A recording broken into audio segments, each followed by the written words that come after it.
India के एक इकलौते खिलाड़ी महेंद्र सिंह धोनी हैं जो क्रिकेट में, यानी कि दोस्तों मैं आपको बता दूं, महेंद्र सिंह धोनी के लिए इरफान पठान ने ऐसा बात बोल दिया कि देखो, जो खिलाड़ी उनका हुक्का भरते थे भाई, उसी खिलाड़ी को मौका मिलता था। यानी कि इरफान पठान का कहने का मतलब कि जो तलवे चाटते थे महेंद्र सिंह धोनी को, उनका ही मौका मिलता था खेलने का। मगर ये आप देखो, ये बात बहुत गलत बोले हो, क्योंकि देखो ये तो वीडियो 2020 का है, मगर अभी ज़्यादा वायरल चल रहा है, क्योंकि महेंद्र सिंह धोनी को बताया जा रहा है कि हुक्का पीते थे, और जो महेंद्र सिंह धोनी का हुक्का भरते थे भाई, उनको ही यानी कि मौका मिलता था खेलने के। क्योंकि देखो, महेंद्र सिंह धोनी के करियर में अगर मैं आपको बता दूं, कप्तानी में अगर बता दूं, तो भाई विराट कोहली भी आए, रविंदर भी आए, स्वयं भी आए, रैना भी आए, और बहुत ऐसे नए नए खिलाड़ी को मौका दिया गया।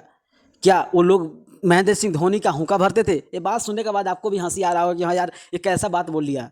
मगर इसमें क्या सच्चाई है, क्या झूठ है, ये सब बात पे बात पता चलेगा। मगर मैं आपको बता दूं दोस्तों, यानी कि देखो, जो बात चल रहा है, तो उनको बोल रहा है कि जब महेंद्र सिंह धोनी 2019 के लिए, वर्ल्ड कप के लिए जब सिलेक्शन किया गया था, तो वहाँ पे इमरान पठान पूछे भी थे कि धोनी भाई ये क्या चल रहा है, तो कोई बात नहीं, ये सब ठीक है, बहुत है, इतना ही बोल के धोनी भाई चल दिए थे। तो क्या महेंद्र सिंह धोनी सच में हुक्का पीते हैं? आपको क्या लगता है? अपना राय जरूर कमेंट कीजिएगा। जो इरफान पठान बोले हैं वो सत्य है या गलत, अपना राय भी कमेंट कर दीजिएगा। और नए हो तो पेज को फॉलो करके चैनल जरूर सब्सक्राइब कीजिएगा।